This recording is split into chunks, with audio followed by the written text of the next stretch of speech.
The air in Wallace, Idaho territory, hung thick with tension as Olivia Owens stepped from the stagecoach, her gloved hand trembling slightly against the polished wood door.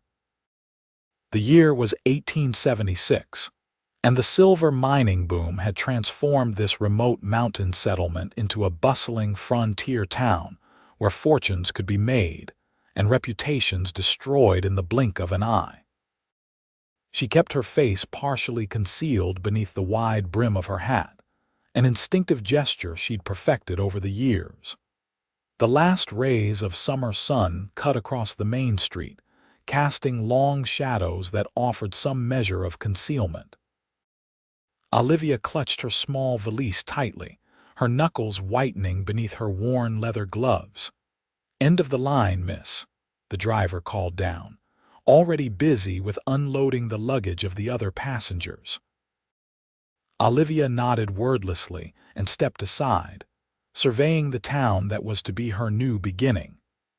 The buildings stood shoulder to shoulder along the main thoroughfare, a hotel, saloon, general store, and essay office testaments to the hurried construction of a boomtown.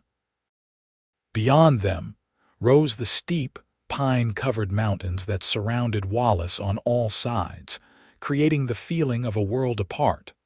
A cool mountain breeze stirred, causing Olivia to adjust her hat.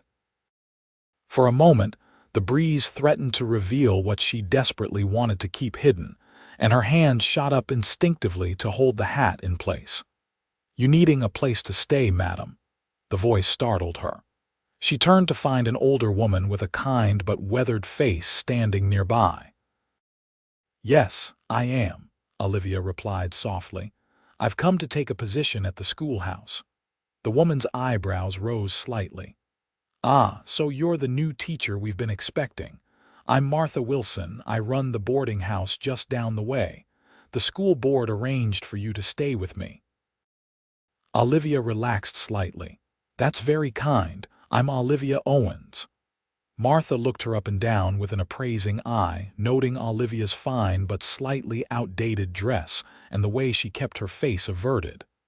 "Well, Miss Owens, let's get you settled. You must be exhausted after that journey." "The roads up here are terrible this time of year." As they walked together down the dusty street, Olivia felt eyes following her. She'd grown accustomed to the sensation, the curious glances, the whispered comments, the quick averting of eyes when she looked up.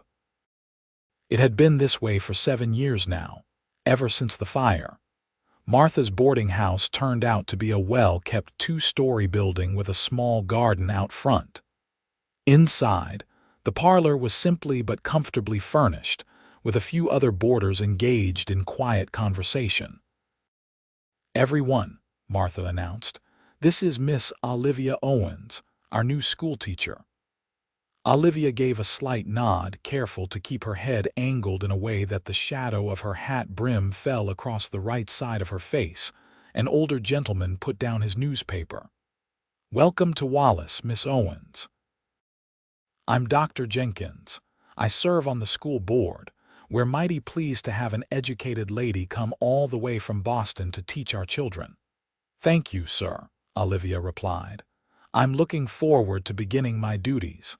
Martha gestured toward the stairs. "Let me show you to your room. You'll be wanting to rest before supper." Once they were alone in the small but tidy bedroom, Martha's demeanor softened further. "The washroom is down the hall. Supper's at 6 sharp. Is there anything else you need, dear?" Olivia hesitated, then slowly removed her hat, revealing what she'd been trying to hide. The right side of her face bore the unmistakable marks of severe burns, shiny, puckered skin that pulled her eyes slightly downward and distorted the corner of her mouth. The scars extended down her neck and disappeared beneath her high collar. Martha's expression didn't change, which Olivia found comforting. No pity, no disgust, just acceptance. "I'd appreciate some hot water if it's not too much trouble," Olivia said quietly. "The journey has left me quite dusty." "Of course," Martha replied. "I'll have some brought up." At the door, she paused. "Miss Owens, you'll find most folks in Wallace are too busy making their own way to concern themselves with others' troubles. But some, well, some have less kindness than sense. Just hold your head high. You're here to teach, not to please everyone's eye." After Martha left, Olivia unpacked her few belongings and moved to the small mirror hanging on the wall. She rarely looked at her reflection anymore, but now she studied the face that had become foreign to her 7 years ago. The fire that had claimed her parents had marked her forever, not just with the physical scars but with the memories that haunted her dreams. She had come to Wallace because it offered what she needed most: distance from her past and a chance to be useful. The school board had been desperate enough for a qualified teacher that they'd hired her based solely on her credentials and a letter of recommendation, without ever seeing her face. The next morning dawned clear and crisp, with the scent of pine carried on the mountain air. Olivia dressed carefully in her best teaching dress, a deep blue wool that complemented her auburn hair, which she arranged to partially cover the right side of her face. She could not hide the scars completely, but she had learned how to minimize their visibility. The schoolhouse was a simple one-room building at the edge of town. When Olivia arrived, several children were already waiting outside with their parents, curious to meet the new teacher from the east. Olivia straightened her shoulders and approached them with what she hoped was a confident smile. "Good morning. I'm Miss Owens." There was a moment of silence as the parents took in her appearance. A few of the younger children stared openly until their parents hushed them with whispered admonishments. A tall woman with a stern expression stepped forward. "I'm Mrs. Henderson. My husband is chairman of the school board. We weren't expecting." Her voice trailed off, her eyes fixed on Olivia's scars. Olivia had anticipated this reaction. "I assure you, Mrs. Henderson, my appearance in no way affects my ability to teach. I graduated top of my class at the Boston Teachers College and have 3 years of experience." Mrs. Henderson's expression remained doubtful, but a man's voice interrupted from behind them. "I reckon it's what's in the mind that matters in a schoolhouse, not what's on the face." Olivia turned to see a tall, broad-shouldered man approaching. He wore the practical clothes of a rancher, a worn leather vest over a simple shirt, sturdy trousers tucked into boots coated with dust from the trail. Unlike most men in the West, he was clean-shaven, revealing a strong jaw and the hint of a smile that reached his blue eyes. His sandy hair was slightly too long, curling at the edges of his hat. "Adam Armstrong," he said, touching the brim of his hat. "My nephew Ben here is one of your students." He placed a hand on the shoulder of a boy about 10 years old, who looked up at Olivia without the flinching gaze she'd come to expect from children. "Pleased to meet you, Mr. Armstrong," Olivia replied, grateful for his intervention. "And you too, Ben. Are you ready to begin our school year?" The boy nodded.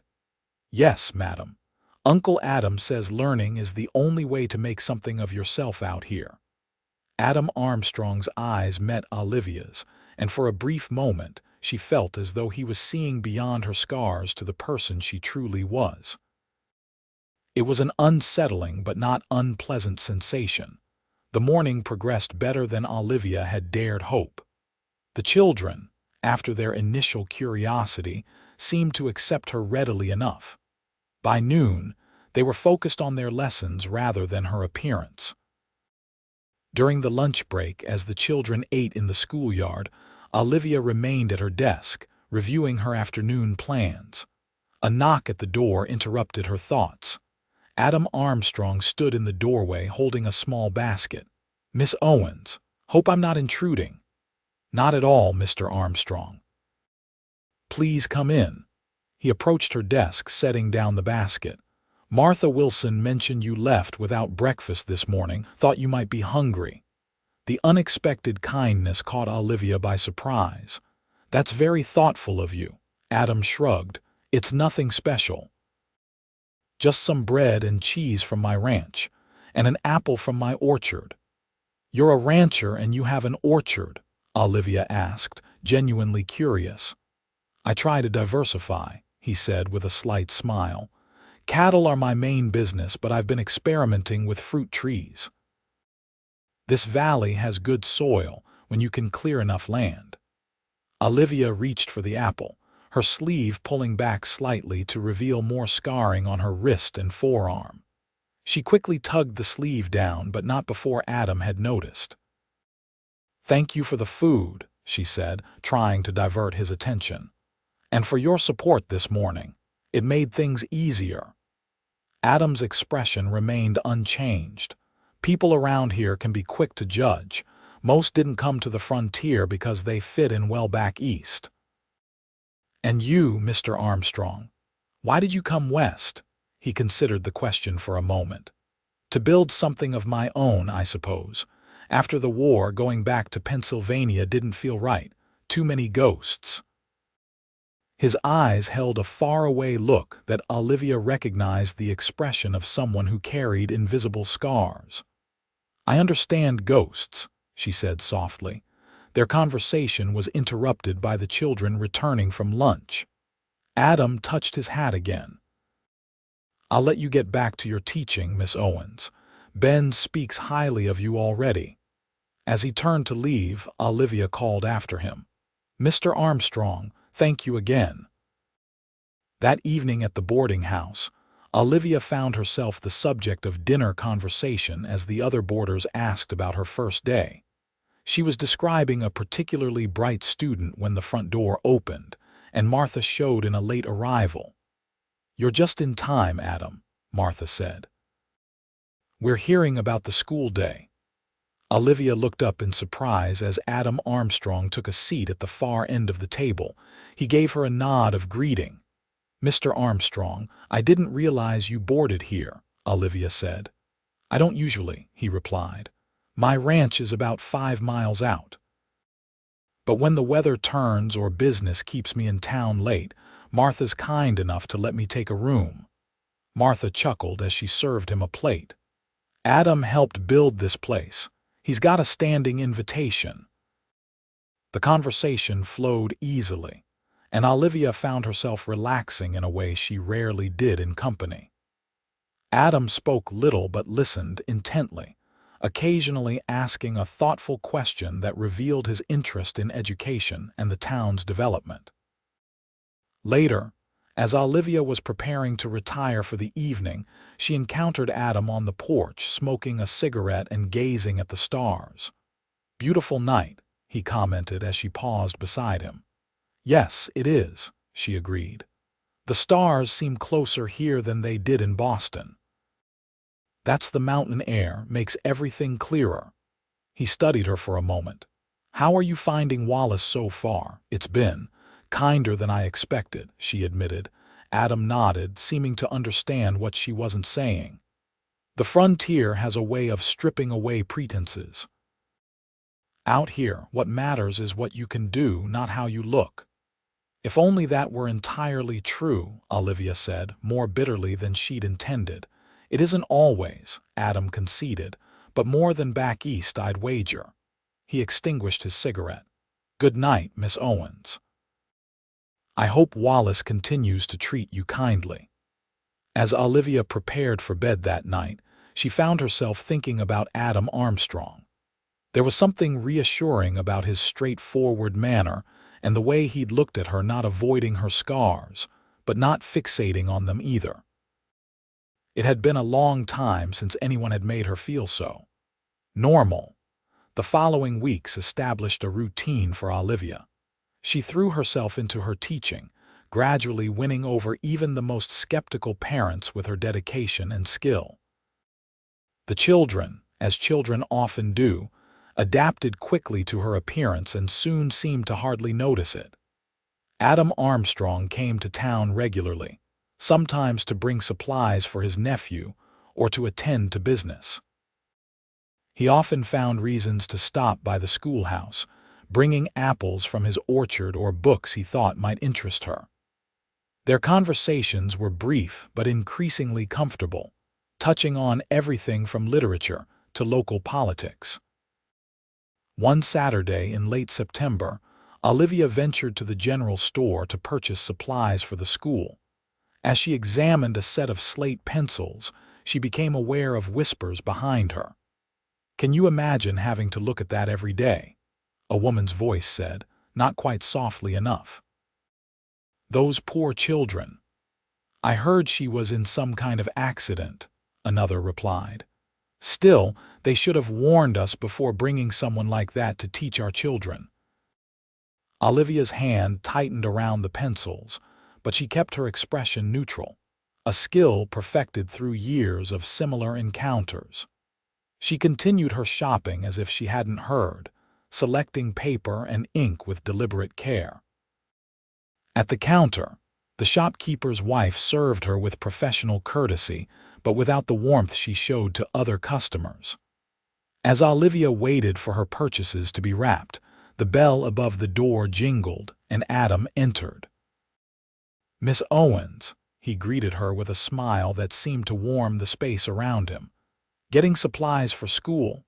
"Yes," she replied, grateful for his friendly face. "The children are going through slate pencils at an alarming rate." Adam chuckled. "Ben breaks at least one a week. I should probably invest in a pencil factory." The whispering women had fallen silent, watching the interaction with undisguised interest. Adam seemed to notice their attention but deliberately ignored it, focusing entirely on Olivia. "I was hoping to run into you, actually," he continued. "There's going to be a harvest festival next weekend. The whole town turns out for it. I thought you might like to attend." Olivia hesitated. She'd been avoiding social gatherings, preferring the controlled environment of the classroom or the boarding house. "It's quite a spectacle," Adam added. "Food, music, dancing under the stars. The children put on a small pageant too." "Well, since my students are involved, I suppose I should attend," Olivia said carefully. "Excellent. Perhaps we could go together. I'd be honored to escort you." The shopkeeper's wife nearly dropped the package she was wrapping, and the whispering women exchanged meaningful glances. Olivia felt heat rising to her face that had nothing to do with embarrassment. "That would be very nice, Mr. Armstrong." Adam tipped his hat. "I'll call for you at the boarding house at 6 then." As Olivia left the store, her purchases tucked under her arm, she could feel the eyes of everyone following her. For once, she found she didn't mind quite so much. The following week passed in a blur of anticipation and anxiety. Olivia fretted over what to wear, finally settling on her one good dress, a deep green silk that her aunt had insisted she bring west for special occasions. She had never expected to have such an occasion. On the evening of the festival, Olivia stood before the mirror in her room, studying her reflection with a critical eye. The green dress brought out the color in her eyes and complemented her auburn hair, which she had arranged to partially cover the right side of her face as usual. She had debated wearing a decorative hat, but decided against it. It would be impractical for the festival activities. A light tap at her door announced Martha. "Adam's here, dear, and my, don't you look lovely?" Olivia touched her scarred cheek self-consciously. "Thank you, Martha." The older woman approached and gently adjusted a strand of Olivia's hair. "You know, beauty isn't just about perfect features. It's about light from within. And you, my dear, have plenty of that." Downstairs, Adam waited in the parlor, dressed in what was clearly his finest, a clean, well-fitted black coat over a white shirt with a bolo tie at his throat. His eyes widened appreciatively as Olivia descended the stairs.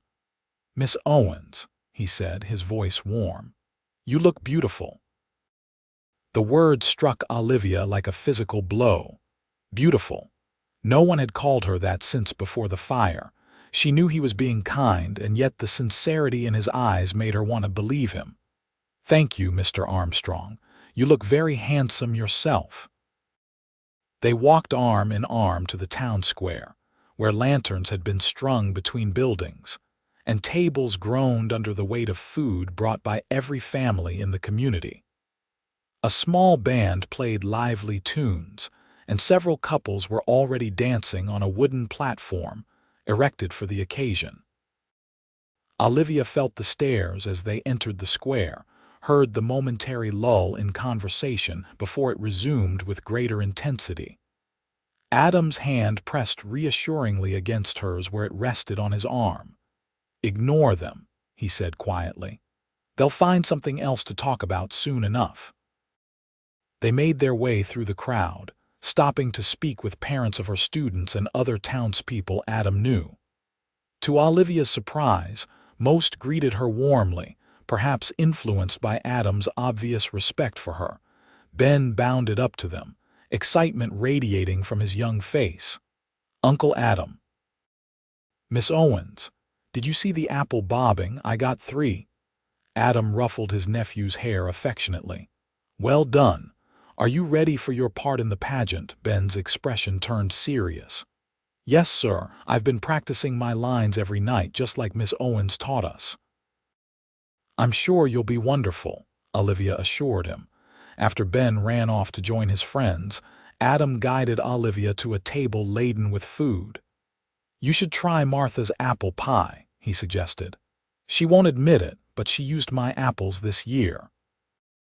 As they enjoyed their meal, Olivia gradually relaxed, drawn into conversation with several of the more welcoming townspeople. Dr. Jenkins engaged her in a lively discussion about educational theories, while Mrs. Peterson, the midwife, shared amusing stories about delivering some of Olivia's students. When the children's pageant began a charming, if somewhat disorganized retelling of the founding of Wallace, Olivia watched with pride as her students performed the piece they had been rehearsing during lunch breaks. Ben, playing an early settler, delivered his lines with impressive confidence. After the pageant, as the band struck up a waltz, Adam turned to Olivia. "Would you care to dance, Miss Owens?" Olivia hesitated. Dancing would put her on display before the entire town. "I'm not sure that's a good idea, because of what people might say." Adam's voice was gentle but challenging. "Partly," she admitted, "and also, it's been a long time since I danced." Adam held out his hand. "Then it's high time you remembered how." Something in his steady gaze gave her courage. Olivia placed her hand in his and allowed him to lead her to the dance floor. As they took their position among the other couples, she was acutely aware of the curious glances directed their way. "Just look at me," Adam said softly. "The rest of them don't matter." And suddenly, as they began to move in time with the music, they didn't. Adam was an unexpectedly graceful dancer, guiding her confidently through the waltz. Olivia found herself smiling, genuinely smiling for what felt like the first time in years. "There it is," Adam said, his voice warm with approval. "What?" Olivia asked, puzzled. "Your real smile." "I've been waiting to see it." The dance ended too soon, but as they walked back to the tables, Olivia noticed a change in the atmosphere. There were still stares, but they seemed different now, less judgmental, more curious. The pleasant mood was shattered moments later when they encountered Mrs. Henderson and her circle of friends. The woman looked Olivia up and down with unconcealed distaste. "Well, Miss Owens, I see you've managed to impose yourself on our festivities." Adam stiffened beside her, but Olivia spoke before he could. "Good evening, Mrs. Henderson. Your son gave an excellent performance in the pageant. You must be very proud." The woman's lips thinned. "Yes, well, he has always been talented, though I must say I'm reconsidering whether the school environment is appropriate for him. Some of the mothers have expressed concern about impressionable children being exposed to certain influences." Her meaning was unmistakable. Olivia felt as though she'd been slapped, but years of enduring similar comments had taught her to maintain her composure. I assure you, Mrs. Henderson, the only influence I exert on my students is to encourage their intellectual development and good character." "I'm sure you believe that," Mrs. Henderson replied with false sympathy. "But children are so visual. Seeing abnormality every day can be quite disturbing to them." Adam stepped forward, anger evident in the set of his jaw. "Mrs. Henderson, I find ignorance far more disturbing than any physical characteristic. Perhaps you should consider what lessons your attitude is teaching the children of this town." Mrs. Henderson's face flushed. "Mr. Armstrong, I'm surprised at you. A man of your standing associating with," she gestured vaguely toward Olivia, "with an educated, dedicated teacher who has shown more grace and dignity in the face of small-minded prejudice than most people could muster in a lifetime." Adam finished for her. "Yes, I consider it my privilege." Taking Olivia's arm, he guided her away from the sputtering woman. Olivia was trembling slightly, both from the confrontation and from Adam's passionate defense. "I apologize for causing a scene," Adam said as they reached a quieter corner of the square. "You didn't cause it," Olivia replied, "and you didn't have to defend me." "Yes, I did." His voice was firm. "Not because you couldn't handle it yourself, I've seen enough to know you're perfectly capable, but because someone needed to tell her that her behavior was unacceptable." Olivia looked up at him, searching his face for any sign of pity or obligation. She found only genuine indignation on her behalf and something else, a warmth that made her breath catch. "Would you like to leave?" Adam asked gently. Olivia considered the option, then straightened her shoulders. "No. I won't give her the satisfaction." Adam smiled. "That's the spirit. In that case, may I have another dance?" They returned to the dance floor for a lively reel that left them both breathless and laughing. The remainder of the evening passed pleasantly, with more people approaching Olivia to compliment her on the pageant or simply to make conversation. Whether influenced by Adam's public support or by their own observations of her over the past weeks, the townspeople seemed increasingly willing to look beyond her scars. As the evening drew to a close, Adam walked Olivia back to the boarding house. The night air had grown chilly, and he draped his coat over her shoulders.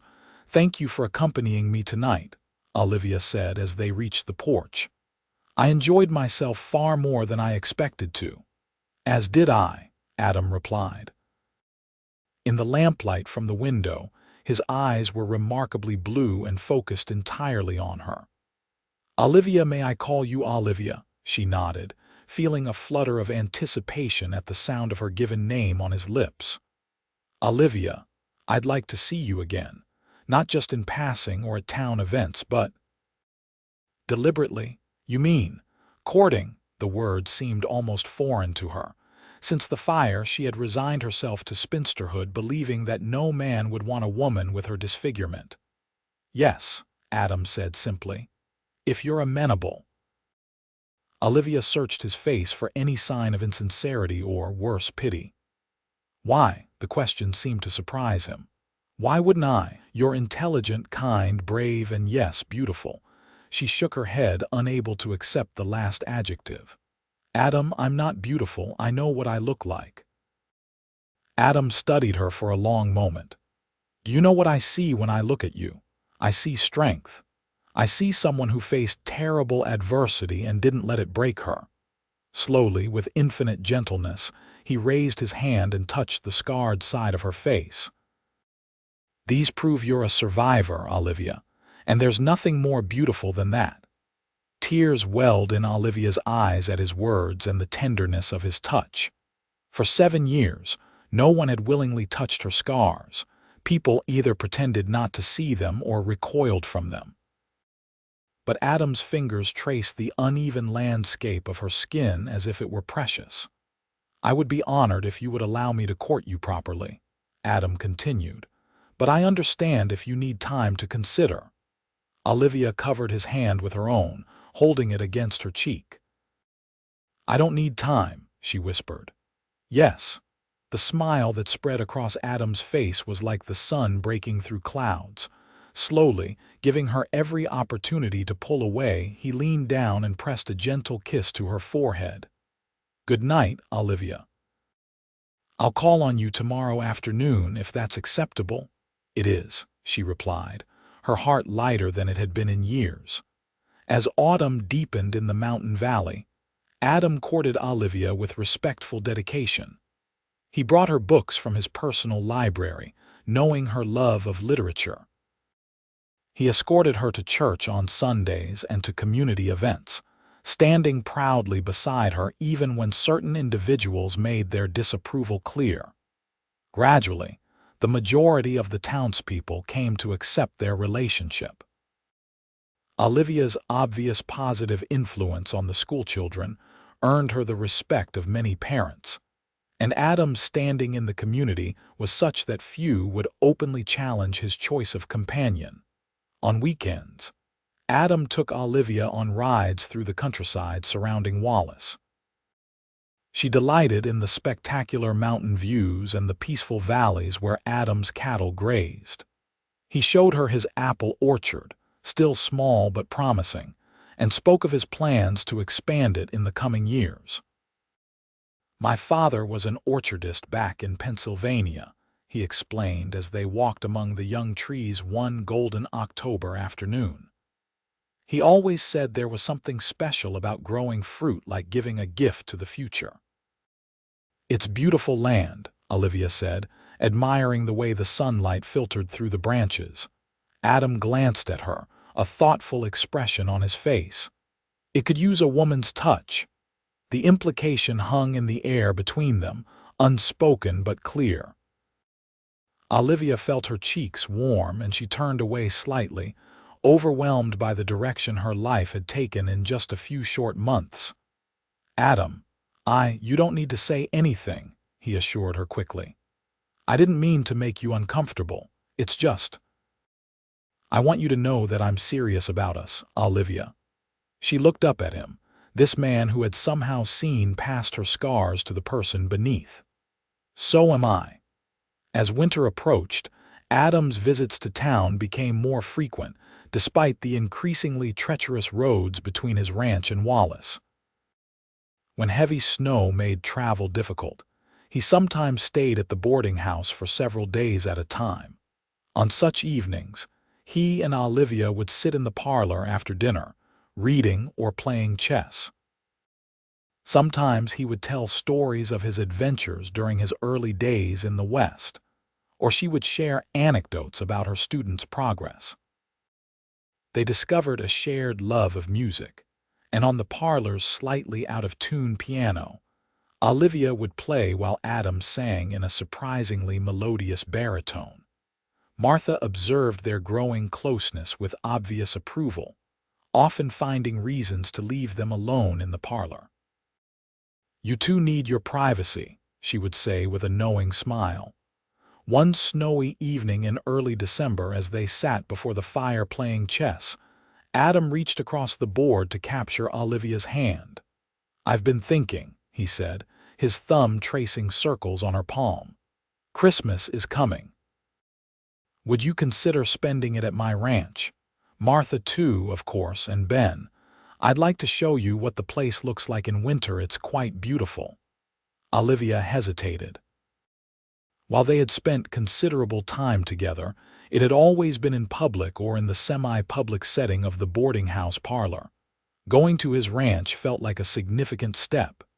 Adam seemed to read her thoughts. "We'd have proper chaperonage," he assured her, "and separate cabins. I've built a guest house that Martha and you could share." "In that case, I'd like that very much," Olivia replied, squeezing his hand. The week before Christmas brought clear, cold weather, allowing Adam to bring his wagon into town to collect Olivia, Martha, and Ben. The journey to the Armstrong ranch took several hours, during which Adam pointed out landmarks and shared stories of his early days in the territory. As they crested a hill, the ranch came into view, a substantial log house nestled in a valley protected on three sides by pine-covered slopes. Smoke curled invitingly from the chimney, and several outbuildings clustered nearby. Beyond them stretched fenced pastures where hardy cattle grazed on hay laid out by the ranch hands. "It's lovely," Olivia said sincerely. Adam's face lit up with pleasure. "Wait until you see it up close." The ranch house proved to be surprisingly comfortable inside. The main room featured a massive stone fireplace, sturdy handcrafted furniture, and shelves lined with books, evidence of Adam's unexpected literary interests. Windows looked out onto the valley, capturing the spectacular mountain views. "This is quite impressive for a bachelor's residence," Martha commented approvingly. Adam smiled. "I've always believed in creating a proper home, not just a place to sleep." After showing them around the main house, Adam led them to the guest cabin, a smaller but equally well-constructed building with 2 bedrooms, a sitting area, and its own small fireplace. "I hope you'll be comfortable here," he said. "My foreman's wife has prepared dinner. Once you're settled, please join us in the main house." The Christmas celebration at the Armstrong Ranch was unlike anything Olivia had experienced since childhood.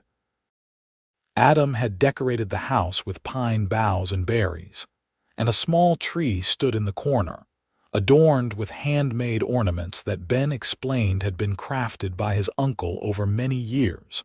On Christmas Eve, after a sumptuous dinner prepared by Mrs. Rodriguez, the foreman's wife, they gathered around the fireplace to exchange gifts.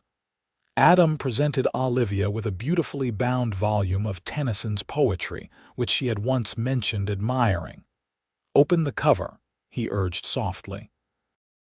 Inside he had written, "To Olivia, whose courage and grace inspire me daily. With deepest affection, Adam." "It's perfect," she whispered, deeply touched by the thoughtful gift. She handed him her own, offering a hand-knitted scarf in a rich blue that matched his eyes. "I'm afraid I'm not an expert knitter," she admitted as he unwrapped it.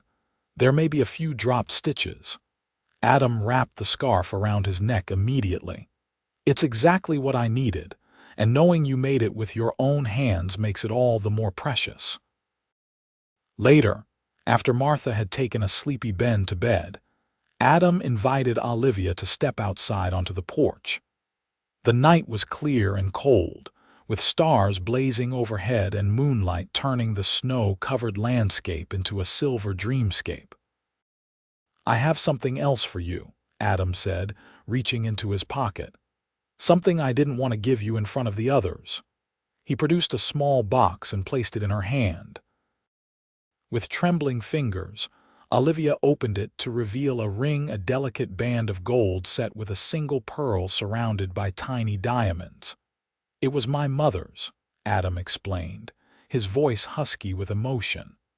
"Olivia, these past months have been the happiest of my life. I know we haven't known each other long by some standards, but out here, people learn to recognize what's genuine and valuable." He took her hands in his. "I love you, Olivia. I love your brilliant mind, your gentle heart, and yes, your beautiful face, every inch of it." Tears welled in Olivia's eyes as Adam continued. "Would you do me the extraordinary honor of becoming my wife?" For a moment, Olivia couldn't speak past the emotions clogging her throat. This man, this wonderful man, was offering her everything she had thought forever beyond her reach: love, family, a future filled with possibility rather than limitation. "Yes," she finally managed.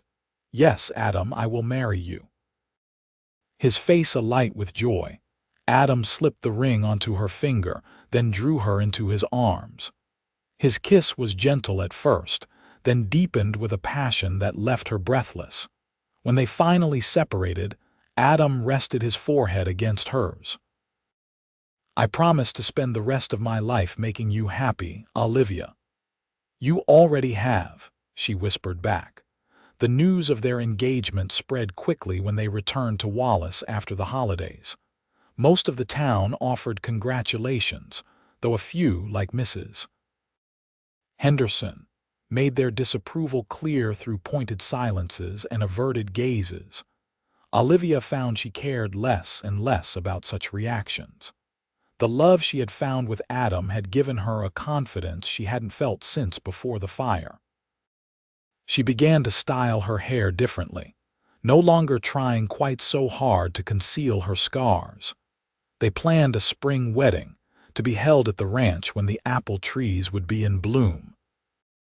Martha threw herself into the preparations with enthusiasm, helping Olivia design a wedding dress and planning the feast. The months of their engagement passed in a blur of happiness, though not without occasional challenges. In February, Mrs. Henderson and several other parents petitioned the school board to replace Olivia, claiming her disfigurement was a distraction to the students. Dr. Jenkins, who had become a friend and supporter, brought the petition to Olivia privately before the board meeting. "I wanted you to be prepared," he explained. "Though I should tell you the majority of the board has already decided to reject it, your student's progress speaks for itself." Olivia was hurt but not surprised. "Thank you for telling me, doctor. I appreciate your support." "My dear girl, you've earned it. And may I say, Armstrong is a lucky man." At the board meeting, Adam stood and addressed the petitioners directly. "My future wife has brought knowledge and kindness to your children," he said, his voice steady but with an undercurrent of steel. "She has improved their reading and mathematics beyond what anyone expected. She has treated each child with respect and dignity, the same respect and dignity she deserves from this community." Several parents stood to defend Olivia as well, including some who had initially been skeptical of her. The petition was overwhelmingly rejected, and Mrs. Henderson left the meeting in a huff, her influence in the town noticeably diminished. As April arrived, bringing with it the first signs of spring, preparations for the wedding intensified. Olivia continued teaching, having decided she would finish the school year before moving permanently to the ranch. Adam expanded the main house, adding a larger bedroom and a study where Olivia could continue her scholarly pursuits. The week before the wedding, as Olivia was packing her belongings at the boarding house, Martha entered her room with a small package. "This arrived for you," she said, placing it on the bed. The return address was from Boston, her aunt's residence. Olivia opened it with curiosity to find a delicate lace veil and a letter. "My dearest Olivia," it read, "though I cannot travel to your wedding, I send this veil, which was your mother's. She would be so proud of the woman you have become, as am I. Your future husband sounds like a man of exceptional character to have recognized your true worth. May you find all the happiness you deserve. With love, Aunt Alina." Tears filled Olivia's eyes as she held the veil to her chest. Her relationship with her aunt had been complicated since the fire. The older woman had provided for her financially and arranged her education, but had always seemed uncomfortable with Olivia's scars, preferring to keep her away from social gatherings. "Are you all right, dear?" Martha asked gently. Olivia nodded, wiping away her tears. "Yes, it's just unexpected. A good unexpected." The morning of the wedding dawned clear and perfect, with a soft breeze carrying the scent of apple blossoms across the valley. In the guest cabin, Martha helped Olivia dress in her wedding gown, a creation of ivory silk with lace trim that they had worked on together for months. "You look radiant," Martha said, adjusting the veil over Olivia's carefully arranged hair. For today, Olivia had decided not to conceal her scars at all. This was her new beginning, and she would begin it honestly, without shame. "You think Adam will think so?" Olivia asked, a flicker of her old insecurity surfacing. Martha smiled. That man looks at you as if you hung the moon and stars, scars and all. Yes, I think he'll find you beautiful." The ceremony was simple but deeply meaningful. Friends and neighbors from Wallace made the journey to the ranch, along with Adam's ranch hands and their families. Dr. Jenkins had agreed to give Olivia away, and Ben proudly served as ring bearer. As Olivia walked toward Adam, who waited beneath an arch twined with apple blossoms, she saw nothing but love in his eyes. When he lifted her veil, his hands gentle on the delicate lace, he smiled with such tenderness that her heart nearly burst with happiness. "Olivia," he said, his voice carrying to all assembled, "from the moment I met you, I knew you were extraordinary. Your strength, your intelligence, your compassion, they humble and inspire me. I promise to stand beside you in all things, to honor and cherish you, to build a life of joy and purpose together." His fingers brushed lightly over her scarred cheek. "I love all that you are, all that you have been, and all that we will become together." Olivia's voice trembled slightly as she responded.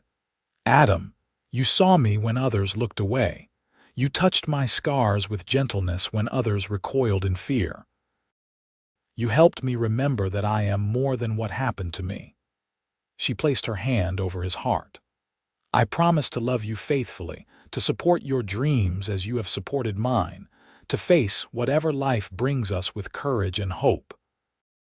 You have given me a future I never dared imagine, and I will spend my life trying to be worthy of such a gift." They exchanged rings, a simple gold band for Adam, and a matching band that nestled against Olivia's engagement ring. When the minister pronounced them husband and wife, Adam's kiss was both tender and passionate, a promise of the life they would build together.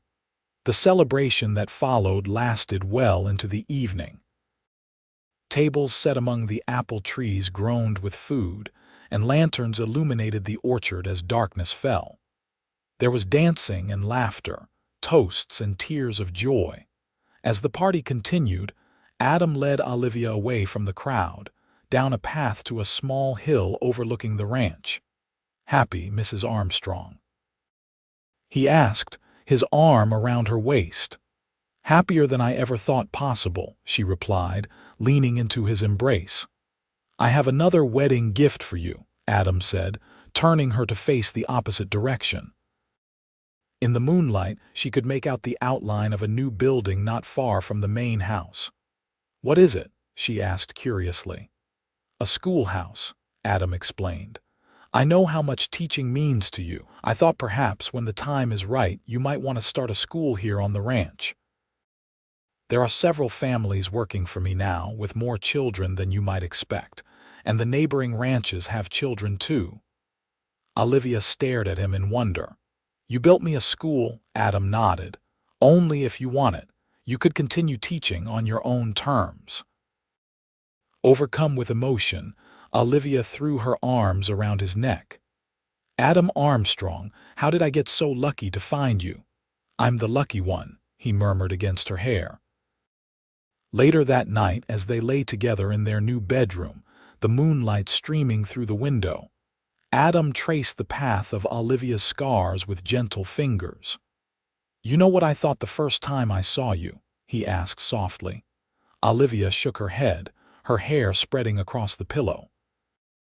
"I thought, there's a woman who knows what it means to fight. I saw your scars, yes, but I saw how you carried yourself in spite of them with dignity and purpose." His hand moved to rest over her heart. "The most beautiful parts of you are in here, Olivia. The scars are just a reminder of your journey." Olivia covered his hand with her own. "You taught me to see them that way too. Before you, I only saw them as marks of loss and pain." "They're badges of courage," Adam insisted. "Every day you face the world with your head held high is a victory." Olivia smiled in the darkness. "With you beside me, I feel invincible." Life as Mrs. Armstrong brought Olivia joys she had never dared to hope for. she and Adam settled into a comfortable rhythm at the ranch, working together to build their future. The small schoolhouse he had built for her became a reality by the fall, with 8 students from the ranch and neighboring properties attending regularly. Adam's business prospered, his cattle herd growing, and the apple orchard beginning to produce enough fruit to sell in town. Olivia kept the ranch's accounts in meticulous order and started a small library in one corner of the schoolhouse, ordering books from as far away as San Francisco to expand their collection. Their first Christmas as a married couple brought a special gift: the discovery that Olivia was expecting a child. Adam's joy was boundless, and he spent the winter months building a cradle and other furniture for the nursery. "You hope for a boy or a girl?" Olivia asked one evening as they sat before the fire, her hand resting on her still flat stomach. Adam considered the question seriously. "A healthy child is all that matters. But if I'm being honest, a little girl with your intelligence and spirit would be a wonder to behold." Olivia smiled. "And if it's a boy, then I'll teach him to respect women as smart as his mother," Adam replied, kissing her hand. As spring turned to summer, Olivia's body changed to accommodate their growing child. Sometimes, looking at her reflection, she would marvel at how different she felt in her skin now. The scars remained, of course, but they no longer defined her. She was Olivia Armstrong, teacher, wife, soon-to-be mother, and yes, survivor. One hot July afternoon, as Olivia was resting on the porch, a wagon approached the ranch. To her surprise, she recognized Mrs. Henderson, along with her son James and a younger child she hadn't seen before. Adam, who had been working nearby, stepped forward to greet them. "Mrs. Henderson, this is unexpected." The woman looked uncomfortable but determined. "Mr. Armstrong, is your wife available? I need to speak with her." Olivia rose from her chair with some difficulty, her advanced pregnancy making movement awkward. "I'm here, Mrs. Henderson." Mrs. Henderson's eyes widened at the sight of Olivia's condition, but she quickly composed herself. "Mrs. Armstrong, I've come to ask a favor." She gestured to the young girl beside her. "This is my niece, Lucy. Her parents, my sister and her husband, died in a fire last month in Montana." Olivia felt Adam's hand on her shoulder, steadying her as the implications became clear. "Lucy was injured in the fire, Mrs. Henderson continued, her voice strained. "The doctor says her burns will heal, but there will be scarring." The girl, who couldn't be more than 7, kept her gaze fixed on the ground. Her right arm was heavily bandaged, and a patch of angry red skin was visible on her neck, disappearing beneath her high collar. "I thought perhaps. That is, James has told me how good a teacher you are, and given your own experience." Mrs. Henderson seemed to struggle for words. "I thought Lucy might benefit from your guidance." Olivia approached the girl slowly, kneeling despite her unwieldy condition to meet the child at eye level. "Hello, Lucy, I'm Mrs. Armstrong." The girl looked up briefly, then away again. "Hello," she whispered. "I had an accident too when I was a little older than you," Olivia said gently. "It was very frightening and it hurt for a long time." Lucy's eyes, filled with a pain no child should know, met Olivia's. "Does it stop hurting?" "The physical pain goes away," Olivia assured her. "The other kind, the sadness, the fear, that takes longer. But it does get better, especially when you have people who understand." Mrs. Henderson cleared her throat. "I was hoping Lucy might attend your school when it resumes in the fall, and perhaps, if you're willing, she might benefit from talking with you occasionally about adjusting." The irony of the situation wasn't lost on Olivia. This woman, who had tried to have her removed from her teaching position, was now seeking her help because of the very thing she had once found objectionable. Adam, sensing her thoughts, squeezed her shoulder gently. The touch conveyed his support, whatever she decided. Lucy would be very welcome at our school, Olivia said firmly, and I would be happy to speak with her any time. Relief washed over Mrs. Henderson's face. Thank you, I haven't always been kind to you, Mrs. Armstrong. I regret that now. Olivia nodded, accepting the closest thing to an apology the proud woman was likely to offer. Why don't you all come inside? It's too hot to stand out here, and I believe Mrs. Rodriguez just made lemonade. As they moved toward the house, Lucy hanging back shyly, Adam leaned down to whisper in Olivia's ear. You continue to amaze me, Mrs. Armstrong. 2 weeks later, in the early hours of a hot August morning, Olivia gave birth to a healthy son. The labor was difficult and long, but with Adam at her side, refusing to leave despite the midwife's initial objections, Olivia found strength she didn't know she possessed. He's perfect, Adam whispered as he held their son for the first time, awe evident in his voice. Olivia, exhausted but radiant, reached out to touch the baby's tiny fingers. What shall we call him? Adam studied the small face, already showing signs of his mother's determined chin and his father's clear eyes. What about Thomas, after your father? Tears sprang to Olivia's eyes at the thoughtful suggestion. Thomas Armstrong. It's perfect.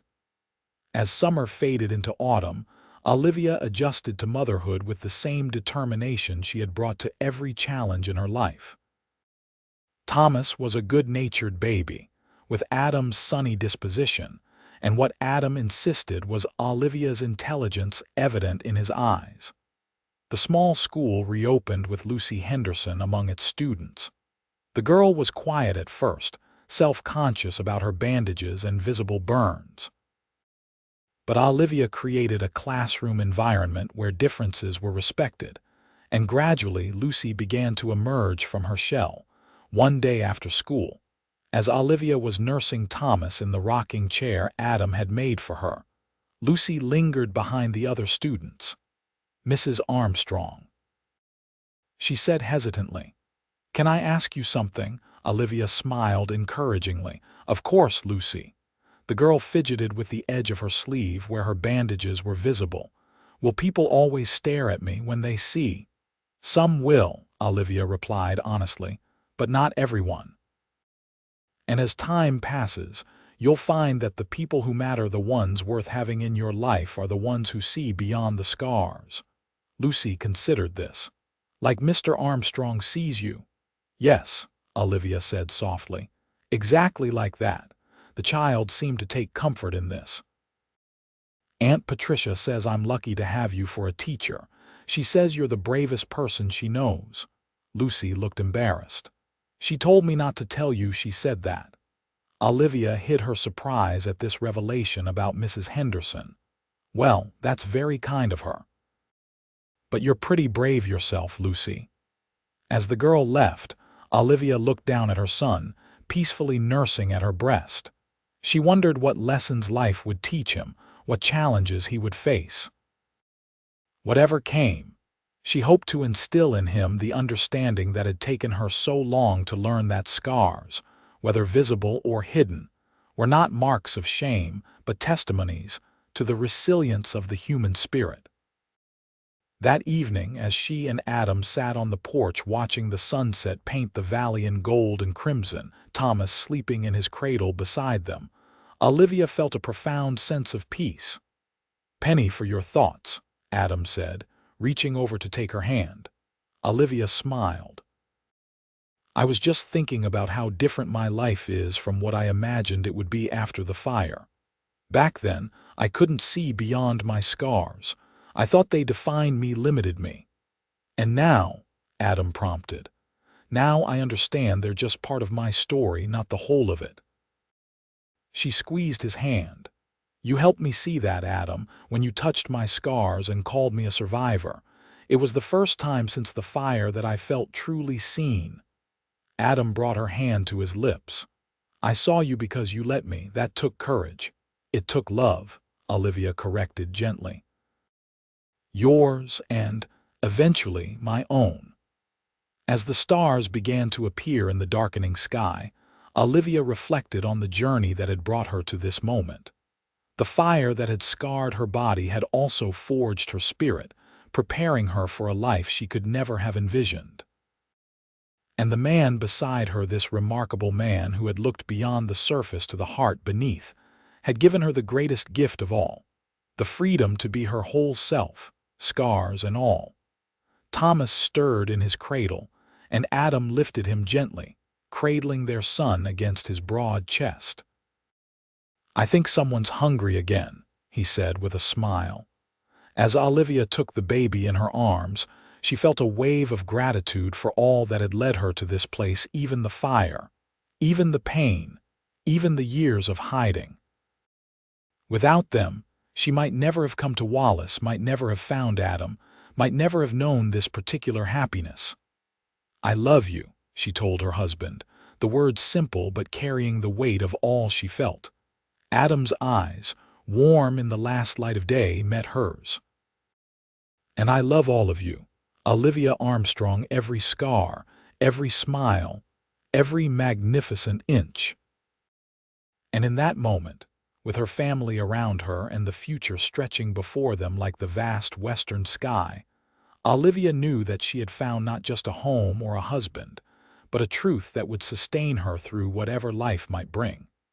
That love, real love, sees beyond surfaces to the essential self beneath, and in that seeing makes us whole.